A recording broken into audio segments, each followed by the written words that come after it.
Bismillahirrahmanirrahim. Assalamualaikum warahmatullahi wabarakatuh. Innal hamdalillah nahmaduhu wa nasta'inuhu wa nastaghfiruh wa na'udzu billahi min shururi anfusina wa min sayyiati a'malina. May yahdihillahu fala mudilla lahu wa may yudlil fala hadiya lahu. Ashhadu an la ilaha illallah wahdahu la syarika lahu wa ashhadu anna Muhammadan 'abduhu wa rasuluh. Allahumma shalli wa sallim wa barik ala nabiyyina Muhammad wa ala alihi wa ashabihi ajma'in. يا أيها الذين آمنوا اتقوا الله حق تقاته ولا تموتن إلا وأنتم مسلمون. Wahai orang-orang yang beriman, bertakwalah kepada Allah dengan sebenar-benar takwa dan janganlah kalian mati melainkan dalam keadaan beragama Islam. Rabbi shrah li sadri wa yassir li amri wahlul 'uqdatam min lisani yafqahu qawli. Allahumma tsabbitna 'indal mauti bila ilaha illallah. Allahumma ansur ikhwanana al-muslimina wal mujahidin wal mustad'afina fi Filastin wa khususan fi Gazzah wa sa'iri biladil muslimin. Amma ba'd. Yang saya muliakan Tuan Imam, Tuan Bilal, AJK Surau, Al-Hamra dan seterusnya, muslimin yang dirahmati Allah sekalian. Alhamdulillah, kita panjatkan syukur pada Allah Subhanahu wa taala. Insya-Allah kita menyambung kembali perbincangan kita daripada buku Al-Adabul Mufrad yang ditulis oleh Al-Imam Al-Bukhari rahimahullah. Yang pertama sekali tuan-tuan, kopiah lah tuan-tuan, tak pakai, minta maaf lah, saya dah lupa. Dah start kereta dah, sampai dekat Bulatan. Ingatkan ada kopiah dalam apa nama? Dalam kereta. Kami nang selalu macam ya, sebab pergi sekolah si pakai nak. Pakai cap, pergi sekolah sebab hari tok sukan, pakai cap. Bila balik, lupa dah. Baik, alang-alang kita masuk pasal penutup kepala ni. Apa hukum memakai penutup kepala? Apa hukumnya? Adakah sunat? Adakah harus? Adakah wajib? Macam mana? Okey, baik. Pertamanya, kita sebut dalam solat dululah. Nabi SAW, Al-Quran menyebut, Ya Bani Adam, khudhu zinatakum inda kulli masjid. Wahai anak Adam, gunakanlah perhiasan setiap kali engkau masuk ke dalam masjid. Maksudnya kita ni disuruh pakai yang paling kacak untuk pergi ke solat. Bila solat, pakai pakaian yang paling cantik. Jadi maksudnya janganlah pakai kopiah yang dah 3 tahun si basuh, dah hitam dah tepi. Dah bau-bau, Masya Allah kan. Kita pun anggar, Allah kopiah tu dah kuning-kuning dah dalam. Pakai yang kacak lah. Jadi maksudnya pakaian yang cantik digunakan untuk pergi ke masjid. Jadi tak ada masalah. Macam contoh kita biasa pakai perhiasan, pakai cincin. Suka pakai bagi nampak cantik lah. Kita rasa macam ini nak menghadap Allah ni. Kan? Jadi itu adalah suruhan Allah Subhanahu wa ta'ala. Jadi berkaitan dengan tutup kepala ni. Tutup kepala ni sebenarnya dia adalah perkara yang kita panggil sebagai sunnah jibiliyah. Sunnah ghairi tasyai'iyah. Satu sunat yang tidak disyariatkan. Dia sunnah mengikut Nabi. Sebab Nabi SAW, bila kita sebut tentang Nabi, contohnya bila Nabi ambil wuduk kan, anna Nabi sallallahu alaihi wasallam idza tawaddaa famasaha binasiyatihi wa 'alal imamah wa 'alal khuffain. Nabi sallallahu alaihi wasallam apabila dia berwuduk, dia akan mengusap ubun-ubunnya, mengusap imamahnya. Imamah ni serban lah. Maksudnya Nabi pakai penutup kepala. Dan juga mengusap khufnya. Yang ni berkaitan dengan apabila Nabi solat, Nabi ambil wuduk yang kemudian dengan khuf. Ni kalau untuk yang bermukim boleh berapa lama untuk kita sapu khuf? Sehari semalam. Contoh kita dah ambil wuduk macam biasa, kita ni jenis orang yang suka pegang Al-Quran contoh, ataupun kita ni jenis orang yang jaga wuduk. Jadi kita pun pakai khuf lepas kita ambil wuduk macam biasa, maka lepas tu kita boleh ambil wuduk sampai dekat pat kaki tu kita sapu khuf. Kan? Yang ni biasa yang pergi haji, umrah ni biasa dah ada belajar lah. Especially yang pergi musim sejuk ke apa ke, biasanya ada buat. Kalau kita dalam permusafiran, 3 hari, 3 malam. Okey. Jadinya, kebiasaan Nabi kita lihat, Nabi ni pakai penutup kepala. Cumanya, dia bergantung kepada uruf masyarakat. Dalam masyarakat kita, kebiasaannya pakai penutup kepala ke tidak? Pakai topi haji lah biasanya, kalau pergi ke masjid. Maka itu adalah satu perkara yang sunat untuk buat. Macam contoh kita buat atas sebab untuk mengikut Nabi SAW. Maka benda tu okey. Tetapi sekiranya orang yang asyik pakai, maka kita terus memandang rendah.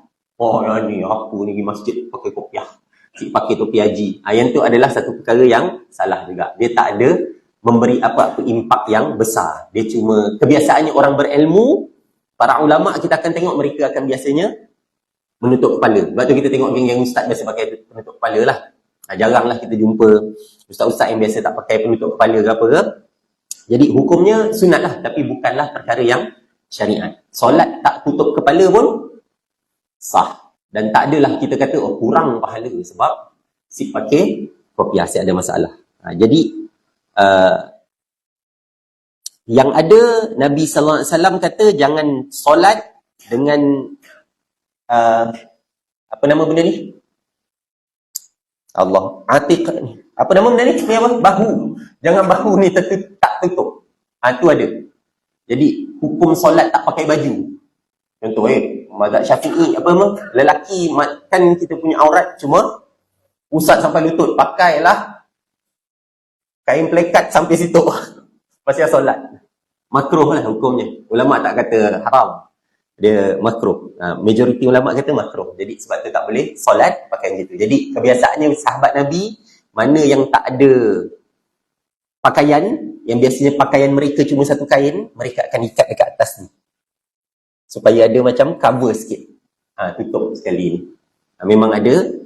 Nabi SAW kata, la yusalli ahadukum fi thawbil wahid laisa ala atiqihi minhu syai'. Janganlah salah seorang kamu kain dengan solat dengan satu kain aja sehingga bahu tu tak ada yang tutup. Jadi disebut tutup. Jadi kalau boleh, kalau kat rumah tak payahlah solat pakai singlet aja ke. Dan malas betul nak pakai baju nak. Singlet aja lah solat. Dekat masjid punyalah kacak kita pakai nak. Datang dekat rumah si tutup dengan benar. Jadi kebiasaan orang Melayu kita pun kebiasaannya menutup kepala juga kan. Jadi tak ada masalah dan pada zaman sekarang pula kita lihat semakin biasa tak tutup. Yang tutup kepala ni cuma bila pergi solat sahaja. Jadi yang ni hukum yang tidak memberi apa-apa kesan lah. Jadi kalau menutup pun kita niatkan dengan sunat mengikut Nabi SAW. Macam kita pakai jubah lah kan. Kenapa pakai jubah? Sebab Nabi pakai jubah, itu je. Ia macam satu pakaian yang kita sinonimkan dengan orang Arab, ataupun kita sinonimkan dengan solat. Bila solat, ni pakai jubah. Kan? Kalau dulu pakai jubah ni hanya Pak Imam, Ustaz, Mufti.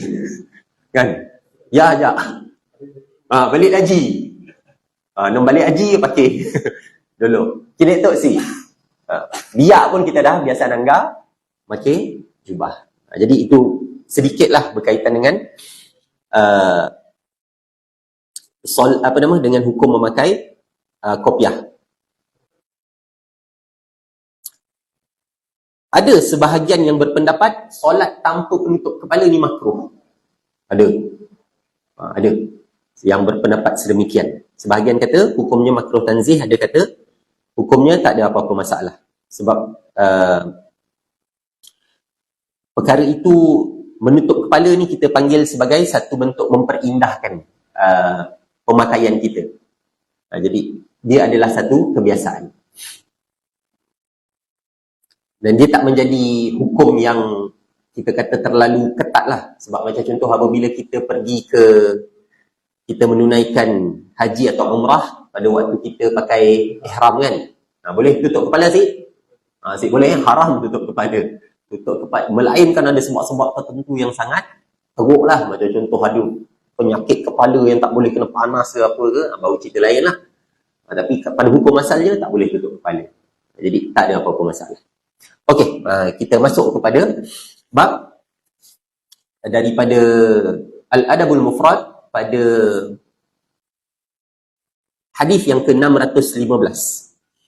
Hadis yang ke-615, an Anas bin Malik radhiyallahu anhuma qala kana Rasulullah sallallahu alaihi wasallam yata'awwad yaqul Allahumma inni a'udzu bika minal kasal wa a'udzu bika minal jubn wa a'udzu bika minal haram wa a'udzu bika minal bukhl. Kalau yang biasa kat sini kita baca apa? Allahumma inni a'udzu bika minal hammi wal hazan kan. A'udzu bika minal ajzi wal kasal. Dia lebih kurang lah. Cuma yang ni dalam bentuk yang doa yang berbeza. Dan kita tengok satu persatu apa maksud dia. Nabi SAW kata, Allahumma inni a'udzu bika minal kasal. Ya Allah, aku berlindung dengan engkau daripada malas.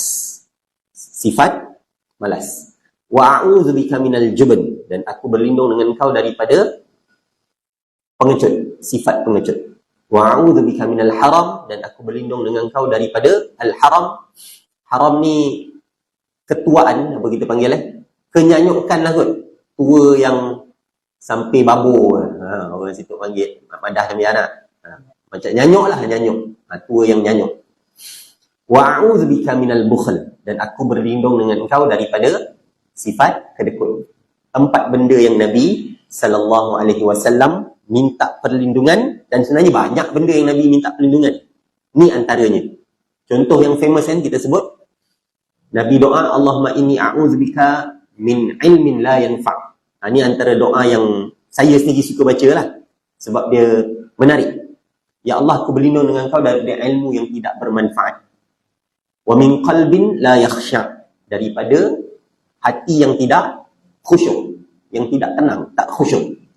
Wa min nafsin la tashba', daripada badan yang tidak kenyang. Wa min da'watin la yustajabulah, dan juga aku berlindung dengan kau daripada doa yang tidak dimakbulkan. Ini antara benda-benda yang memang kita perlu minta.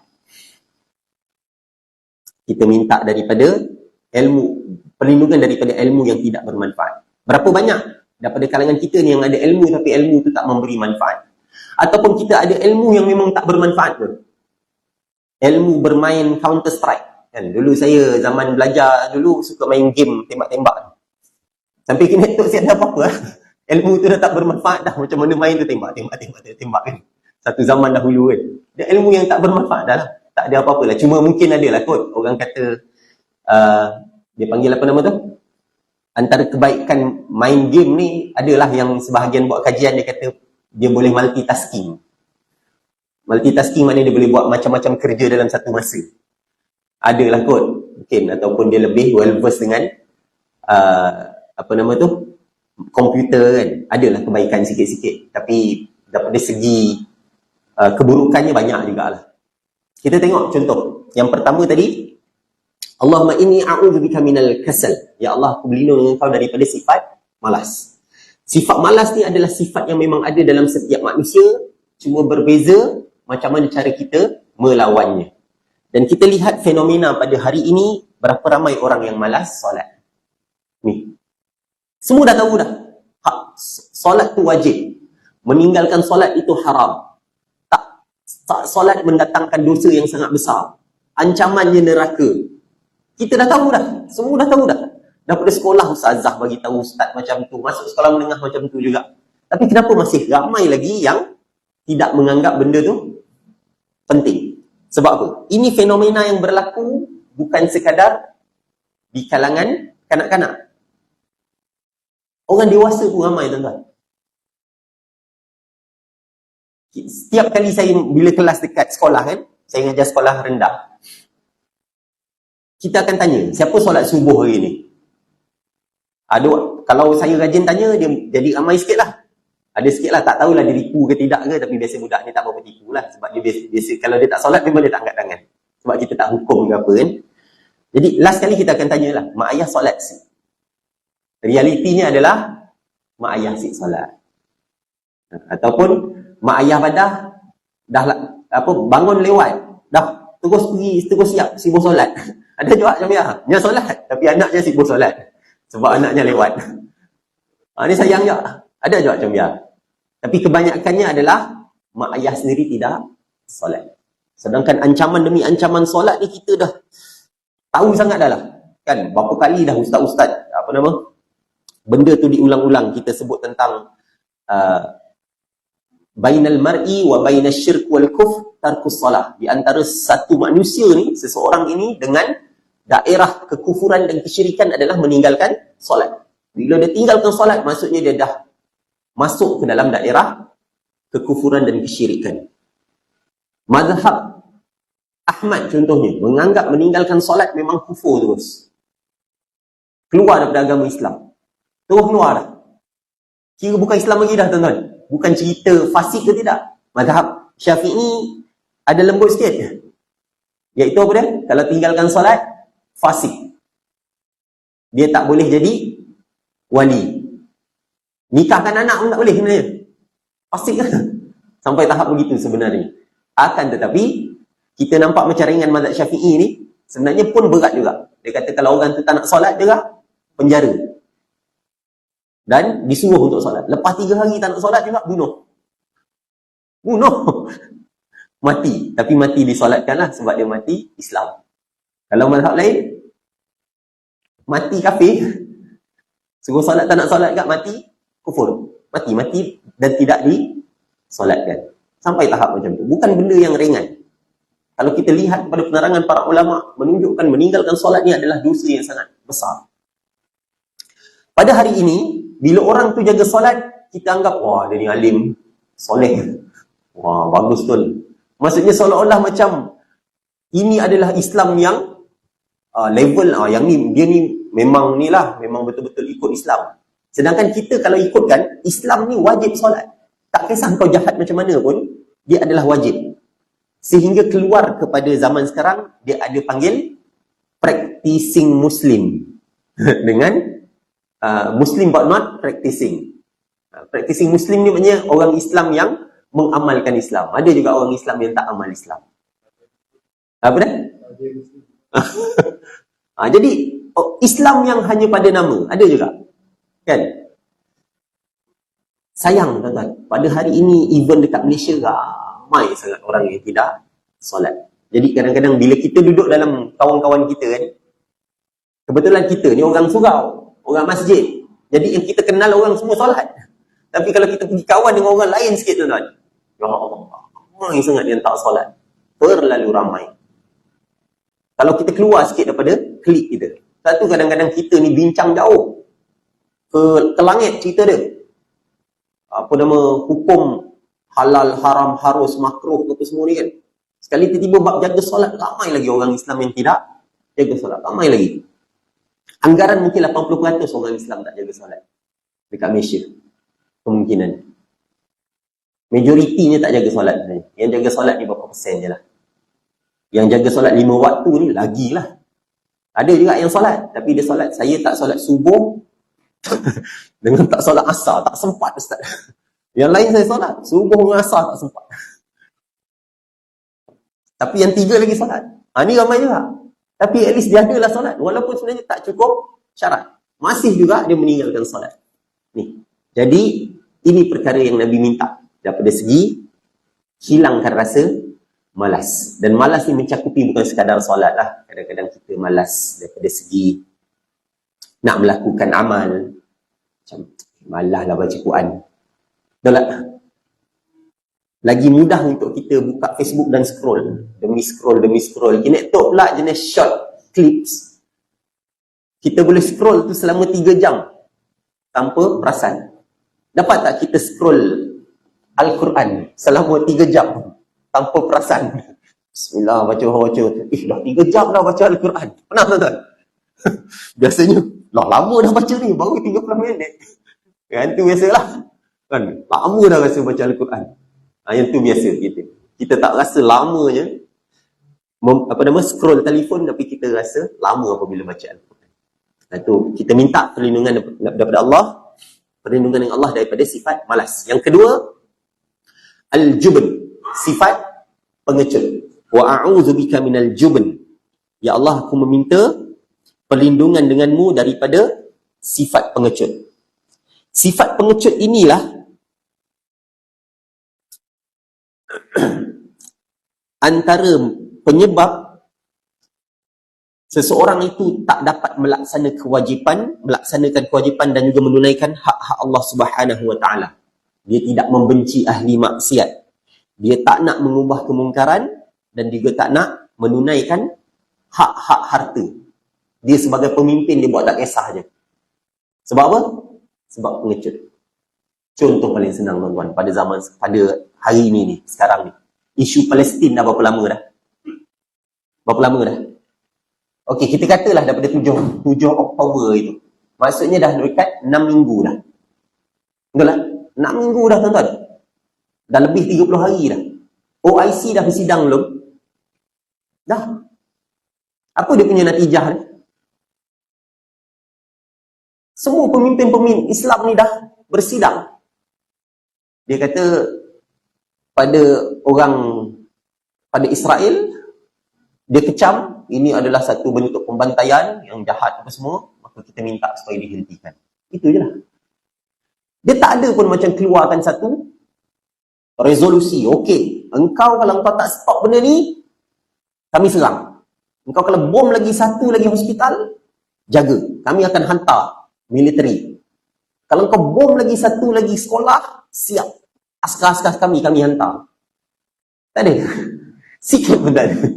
Tak ada apa-apa pun. Tak ada apa-apa lah. Ini kita sebut disebabkan adanya kepentingan mereka. Masing-masing takut. Takut untuk menyebut kebenaran, menegakkan kebenaran hanya kerana nak menjaga poket masing-masing. Ini adalah realiti yang menyedihkan dalam kalangan pemimpin Islam pada hari ini. Israel dah bunuh berapa ramai dah tuan-tuan? Estimation agaknya dah sampai 15,000 dah. Mungkin. Sebab sekarang ni dia punya Kementerian Kesihatan dah tak ada. Jadi last dia check sampai 11,000 lebih ke 12,000. Lepas tu yang lain semua sekarang ni cuma anggaran demi anggaran. Sebab mereka dah tak ada functioning government dekat Gaza. Hamas pun dah tak dapat lagi bertugas betul-betul sebagai apa nama? Macam kerajaan Hamas lah. Hamas kan memang kerajaan sebenarnya kat situ. Jadi dia punya hospital semua dah kena bom. Jadi siapa lagi yang dapat nak betul-betul bekerja untuk mengira statistik? Jadi statistik cuma anggaran demi anggaran saja. Sekarang ni dah tak tahu dah betul-betul berapa dah. Berapa ramai dah. Yang ada OIC cakap, tolong berhenti sekejap, 4 jam, kami nak hantar bantuan bagi makan. Itu je. Tak ada pun langsung satu usaha yang nak menghentikan 100% dah. Kau buat ni benda ni dah melampau lah. Tak ada. Sedih. Ini adalah kita sebut sebagai sifat pengecut.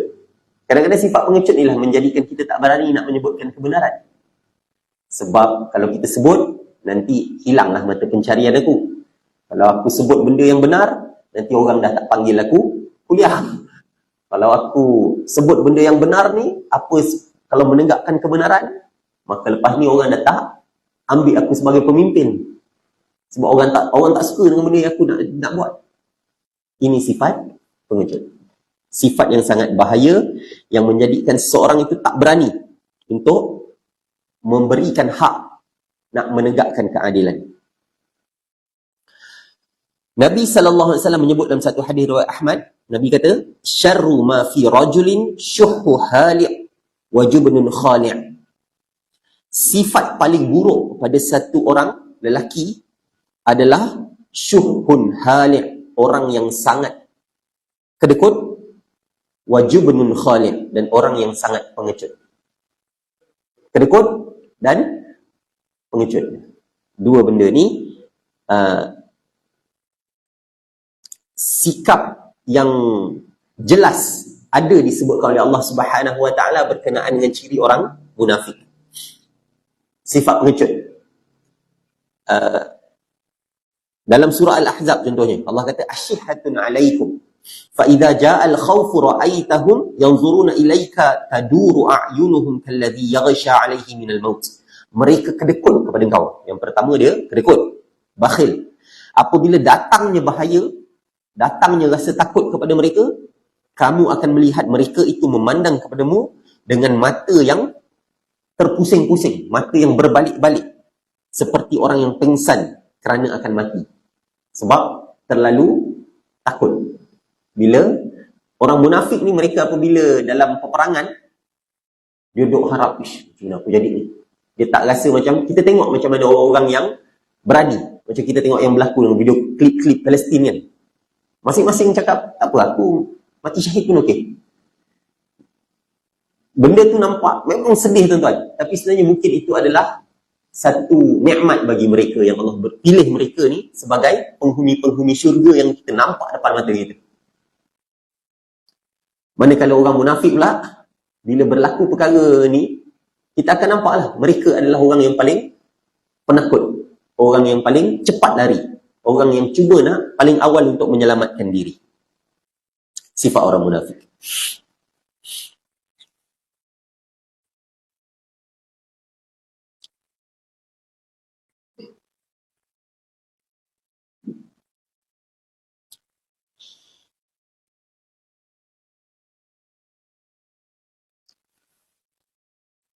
Okey. Itu sifat yang kedua berkenaan dengan pengecut.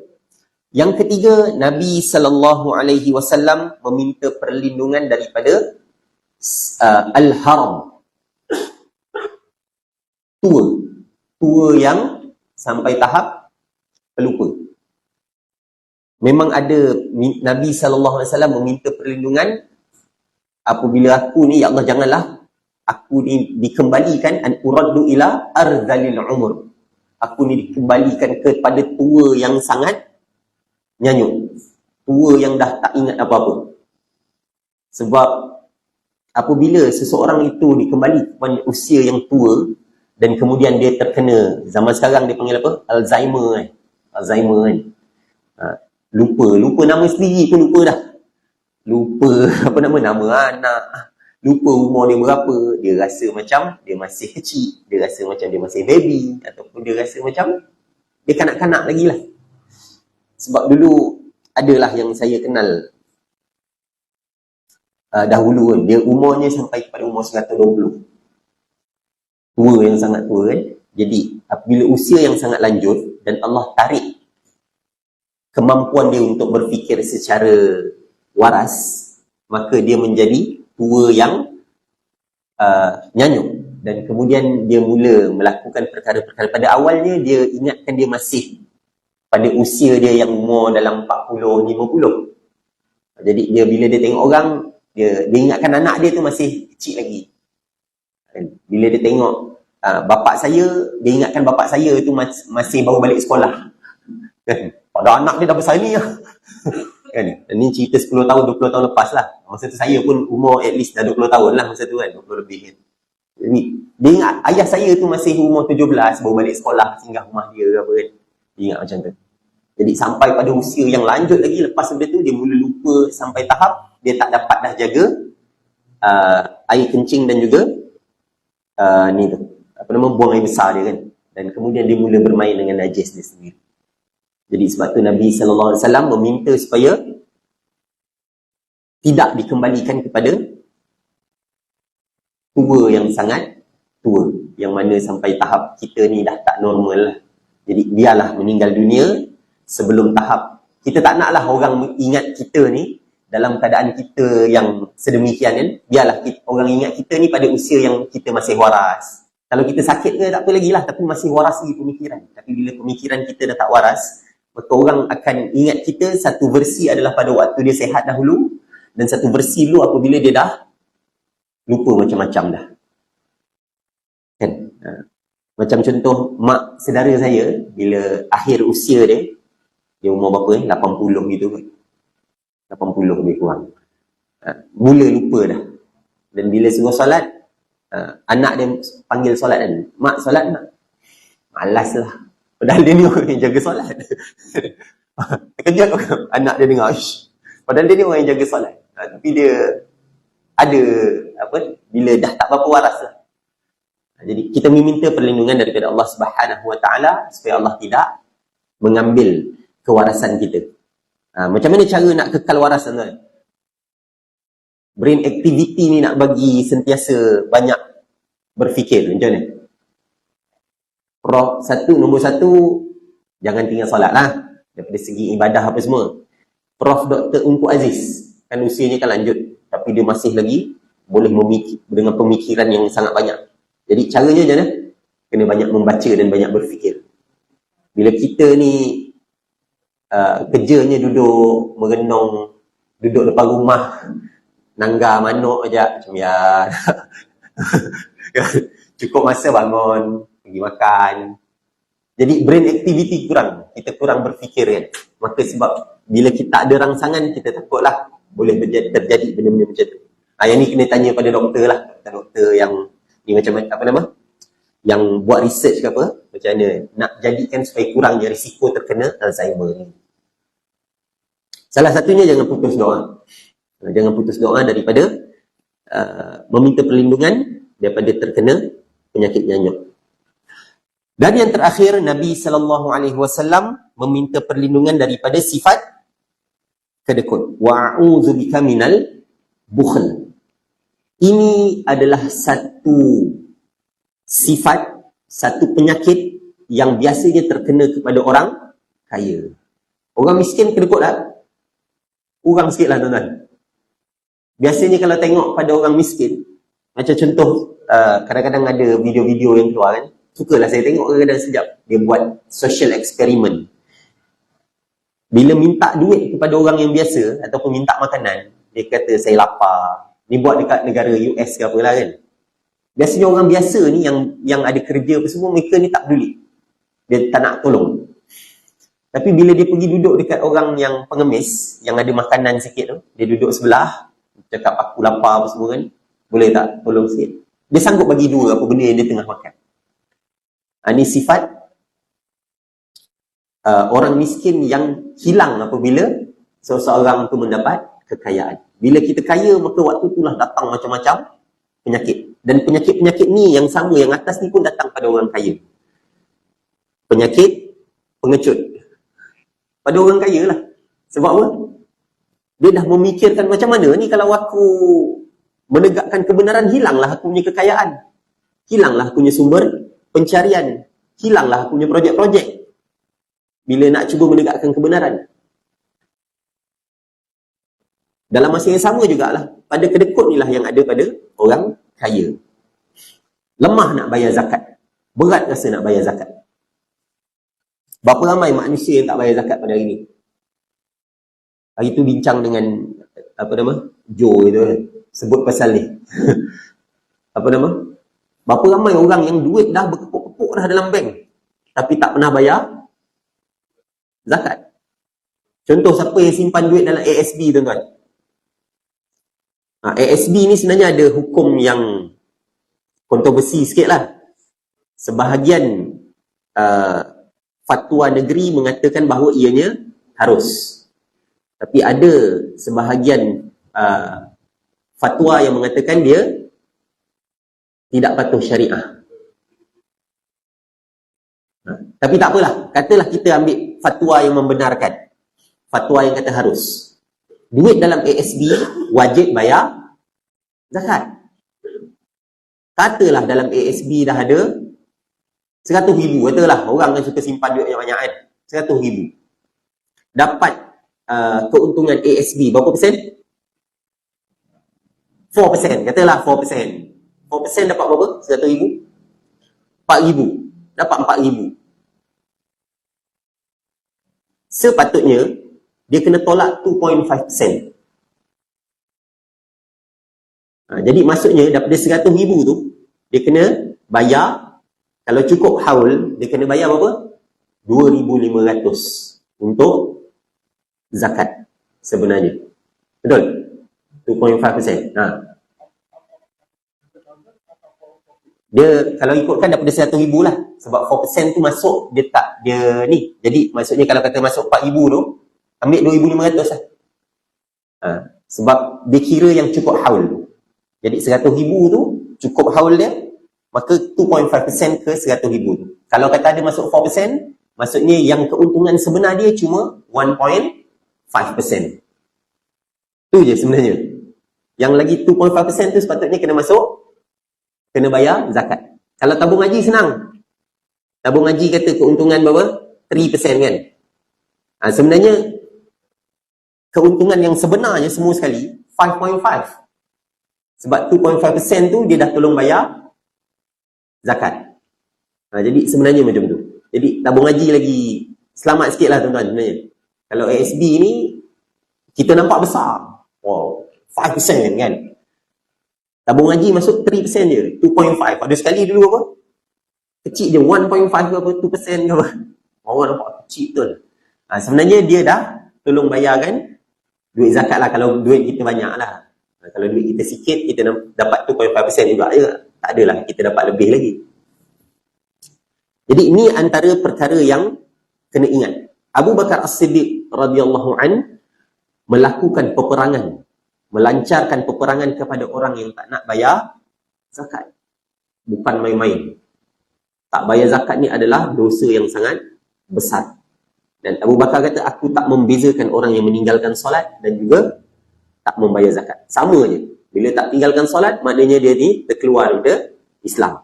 Bila dia tak bayar zakat, sama juga. Walaupun dia nak solat, tapi dia tak nak bayar zakat, maka terkeluar juga daripada agama Islam. Wajib dia bayar zakat.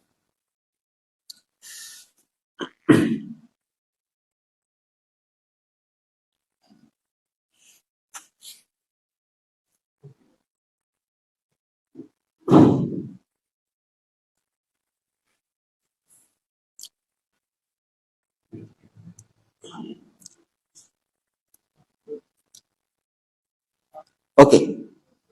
Sifat kedekut tadi juga menjadikan kita ni akan rasa miskin apabila kita mengeluarkan harta. Sedangkan Nabi SAW menyebut ma naqasat sadaqatum min mal. Sedekah tidak mengurangkan harta. Akan adalah benda lain yang Allah akan gantikan. Tapi pemikiran kita kan macam tu. Bila kita keluar kan, maksudnya harta kita berkurang. Bila harta berkurang, maksudnya makin miskin lah kita. Pemikiran manusia sememangnya macam tu. Saya pun macam tu lah tuan-tuan. Sama jugalah kita semua. Dan nak buang sifat kedekut ni bukan mudah. Especially bila kita ni dah ada harta sikit. Masa harta tak banyak, senang je. Duit ada RM10. Tengok ada orang miskin, orang susah. Tak pun kau ambil lah RM5 ni cukup. Kau makan, aku makan. Kan? Duit tak banyak. Tapi bila duit dah ada RM100,000, dapat bagi separuh. Tengok kau ni kesian, susah hidup. Ambil lah RM50,000 ni. Boleh? Tak ada tuan-tuan. Susah kita kan.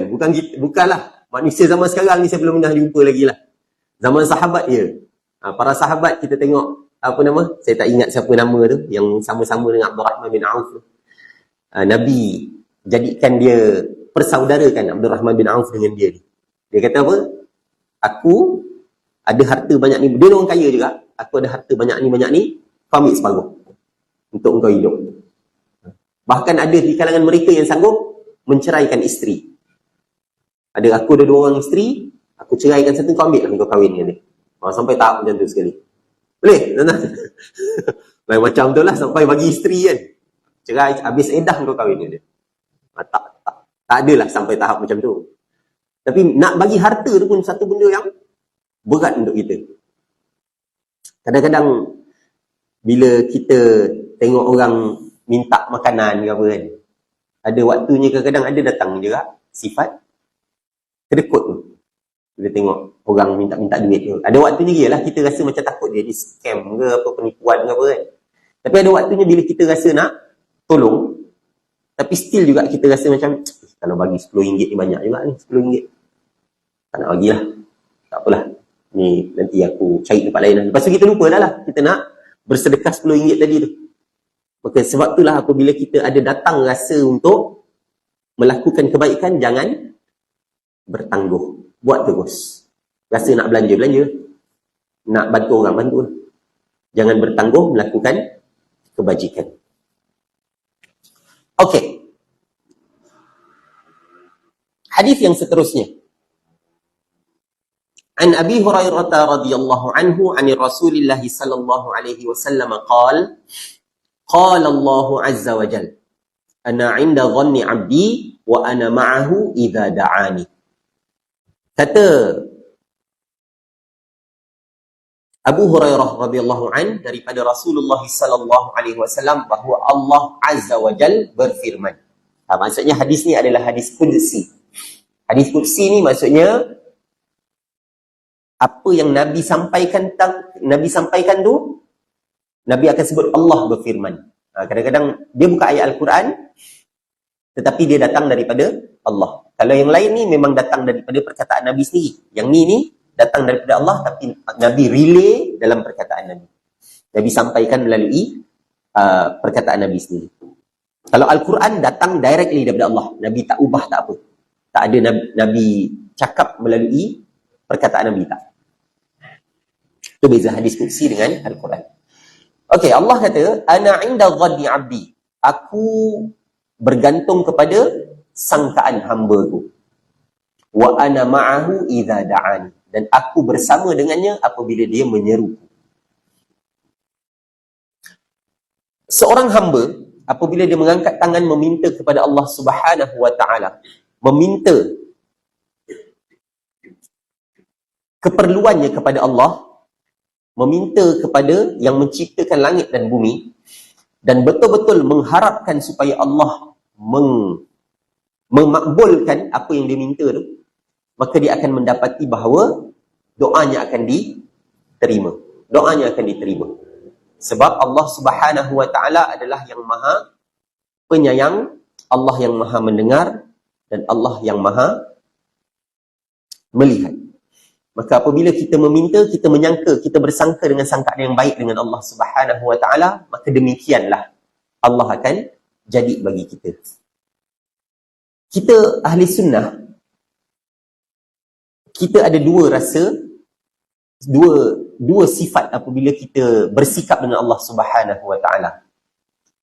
Kita takut kepada Allah dan kita juga berharap pada Allah. Kebiasaannya apabila kita takut kepada seseorang, kita tak harap pada dia. Betul lah? Kita takut pada pemimpin yang zalim. Kita mengharapkan sesuatu daripada dia ke tak? Tak dah. Takut dah. Kan?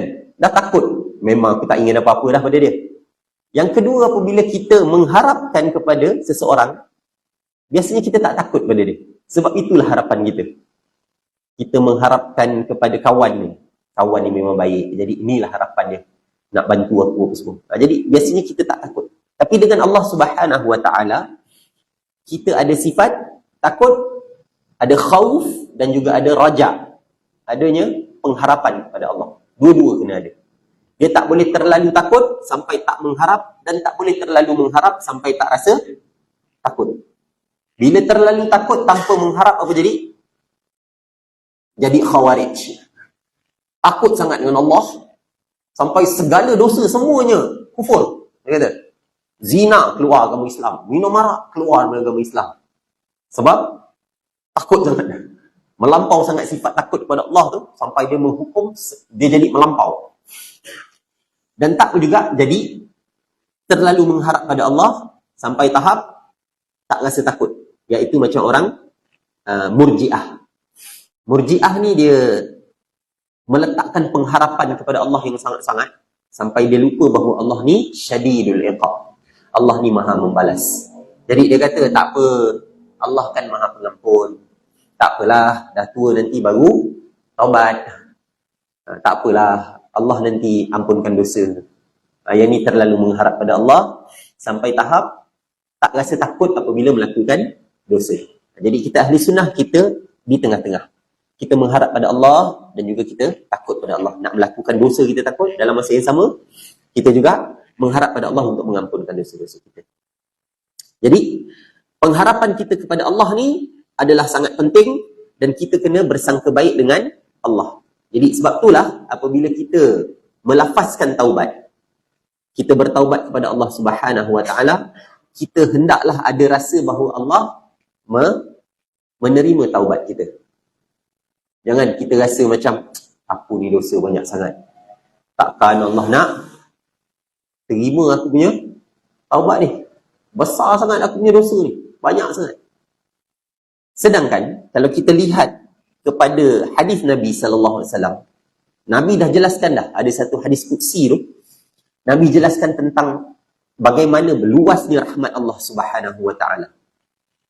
So itu apa? Seminit ni. Satu.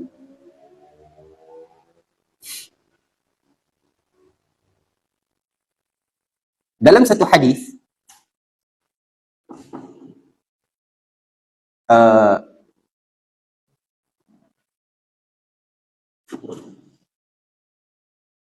Nabi sallallahu alaihi wasallam menyebutkan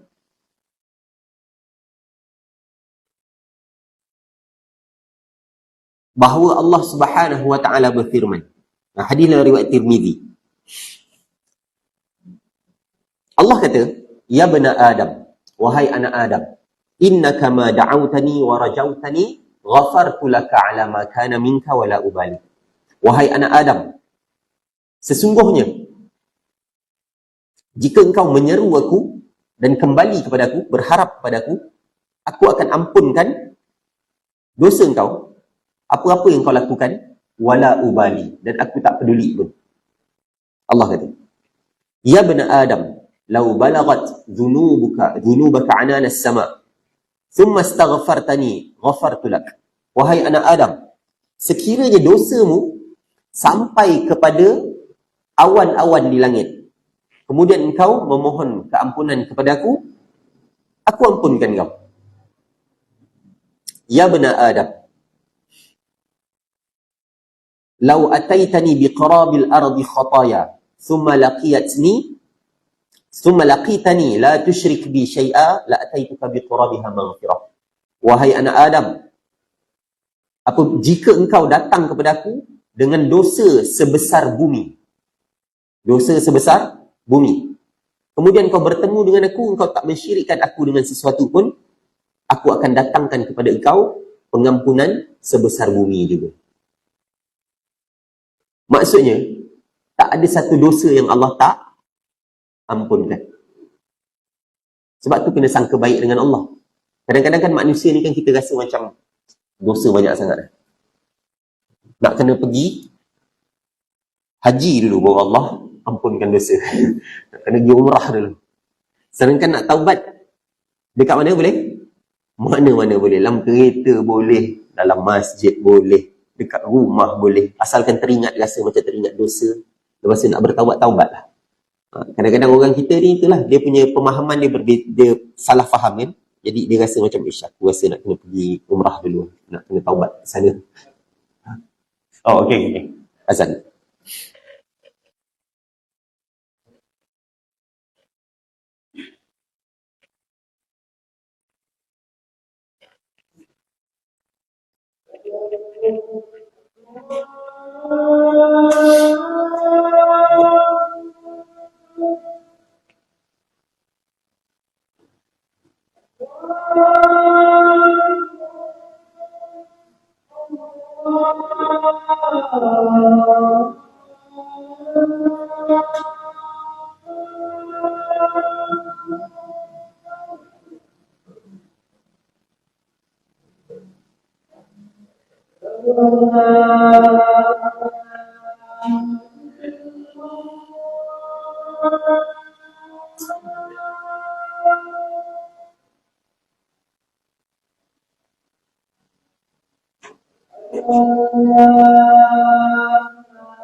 Bismillah, alhamdulillah, muslimin yang dirahmati Allah sekalian. Allah Subhanahu wa taala menyebut dalam hadis ni, Allah kata dalam hadis yang diriwayatkan dalam Bukhari dan Muslim, lebih kurang macam hadis yang kita baru baca ni juga. Ada sambung dengannya ketika dia mengingatiku. Fa in zakarani fi nafsi zakartuhu fi nafsi. Apabila dia mengingati aku saat bersendirian, aku kita. Sebab itulah tuan-tuan, bila kita ni diberikan banyak nikmat, benda yang kita kena banyak ingat adalah kena bersyukur kepada Allah Subhanahu wa taala. Bila kita mengingati Allah pada waktu kita senang, maka Allah akan ingat kita pada waktu kita susah. Macam mana ayat ni? Walaula kana minal musabbihin la labitha fi batnihi ila yaumi yub'atsun. La labitha, sekejap. Okey, dalam surah As-Saffat ada menyebutkan ayat 144. Falaula annahu kana minal musabbihin lalabitha fi batnihi ila yaumi yub'atsun. Dia Allah sebut pasal Nabi Yunus. Allah kata, sekiranya dia ni bukannya daripada kalangan orang yang suka bertasbih, iaitu Nabi Yunus ni adalah orang yang rajin bertasbih kepada Allah, rajin menyebutkan subhanallah, banyak menyucikan Allah Subhanahu wa taala. Jadi maksudnya pada bila-bila masa, terutamanya pada waktu senang, dia masih ingat pada Allah Subhanahu wa taala. Kata Allah, kalaulah dia ni bukan dalam kalangan orang yang suka bertasbih, la labitha fi batnihi ila yaumi yub'atsun. Nescaya dia akan tinggal di dalam perut ikan itu sehingga hari kiamat. Nabi Yunus diselamatkan oleh Allah Subhanahu wa taala bukan hanya kerana dia ni mengingati Allah di dalam perut ikan Nun, tetapi juga disebabkan dia ni sememangnya orang yang rajin mengingati Allah sebelum ni. Maka kita macam tu jugalah tuan-tuan. Kalau kita ni memang tak pernah ingat pada Allah, tiba-tiba bila waktu susah baru angkat tangan, ya Allah bantu aku apa semua, tiba-tiba Allah tak tolong. Kenapa Allah tak tolong dia apa semua? Padahal sebelum ni semayang pun tak. Semayang pun tak jaga. Ingat Allah pun tidak. Baca Quran pun tidak. Doa pada Allah pun tak pernah. Tiba-tiba bila waktu susah baru angkat tangan, tiba-tiba Allah tak bantu, kita marah. Ini sangkaan yang salah pada Allah. Tapi bukanlah maksudnya salah apabila waktu susah doa pada Allah, tak. Waktu susah tu memang waktu doa. Dan mungkin itu adalah cara Allah nak mengingatkan kita balik kepada Dia dengan cara Allah bagi musibah supaya kita kembali pada Allah. Okey, jadi kembali kepada hadis tadi, kita kena ada sangkaan yang baik kepada Allah. Kita panggil apa? Husnuzan. Bersangka baik kepada Allah Subhanahu wa taala. Sangka baik bukan hanya kepada manusia. Pada manusia ni kena juga ada. Kepada Allah paling utama kena ada sangka baik dengan Allah, iaitu berdoa kepada Allah dalam keadaan kita yakin yang Allah akan mengabulkan doa tersebut. Dan kita sentiasa berdoa walaupun tak sampai-sampai hajatnya. Hajat kita tu tak dapat-dapat juga. Sebab doa ni dia salah satu daripada 3. Yang pertama, Allah bagi terus. Ya, yang ni dapat. Yang kedua, Allah tangguhkan dan kita dapat dekat akhirat kelak. Ni paling utama, paling syok. Tapi masalahnya tak nampak, tuan-tuan. Jadi kita tak rasa syok kat dunia ni. Doa tak dapat-dapat. Minta dapat, kahwin seorang lagi. Doa. Sampai dah tua dah tak dapat-dapat kahwin seorang lagi. Tak dapat, tak apalah. Allah kabulkan nanti dekat syurga nanti. Masa tu dapat 70 orang sekaligus. Yang ketiga, Allah tak beri perkara tersebut, tapi Allah menggantikan dia dengan mengalihkan musibah yang sebesar itu juga. Contohnya kita doa, ya Allah bagilah aku 1 juta. Tapi Allah rupanya tak bagi kita 1 juta, tapi Allah mengalihkan musibah. Contohnya kita ni patutnya mungkin kena aksiden yang menyebabkan hilang duit 1 juta. Ataupun mendatangkan musibah yang banyak. Tapi Allah alihkan perkara tersebut, tak kena dengan kita. Ini kelebihan berdoa. Jadi doalah, kalau tak makbul pun, jangan kecewa. Ingat seperti mana Nabi Zakaria. Nabi Zakaria kata apa? Nabi Zakaria. إذ نادى ربه نداء خفيا قال رب إني وهن العظم مني واشتعل الرأس شيبا ولم أكن بدعائك رب شقيا. Ini minggu lepas saya ada sebut usulnya. Wahai Tuhanku, belakang aku ni dah sakit dah. Sebab dah tua dah. Wahanal azmu minni. Tulang belakang aku ni dah sakit dah. Washta'ala ra'su syaiba. Kepala aku dah terbakar dah dengan uban. Banyak sangat dah. Uban dah penuh dah ke kepala. Maksudnya memang tua sangat dah lah. Walam akum bidu'aika rabbi syaqiyah. Tapi aku sesekali tak pernah kecewa dalam berdoa pada engkau. Ini sikap Nabi Zakaria yang sangat cantik. Tak putus asa dalam berdoa kepada Allah. Jadi kita kena ada sangka baik dengan Allah begini juga. Caranya macam mana? Jangan sesekali give up untuk berdoa. Doa yang sentiasa berdoa. Dan mudah-mudahan doa tersebut tu Allah makbulkan. Kalau tak ada dekat dunia ni, mungkin Allah makbulkan dekat akhirat kelak, insya-Allah. Okey, jadi kita berhenti dulu setakat ni. Kita akan sambung pada minggu hadapan, insya-Allah. Saya mohon maaf banyak-banyak apa-apa salah silap. Aqulu qali hadza wa astaghfirullahal azim li wa lakum. Assalamualaikum warahmatullahi wabarakatuh.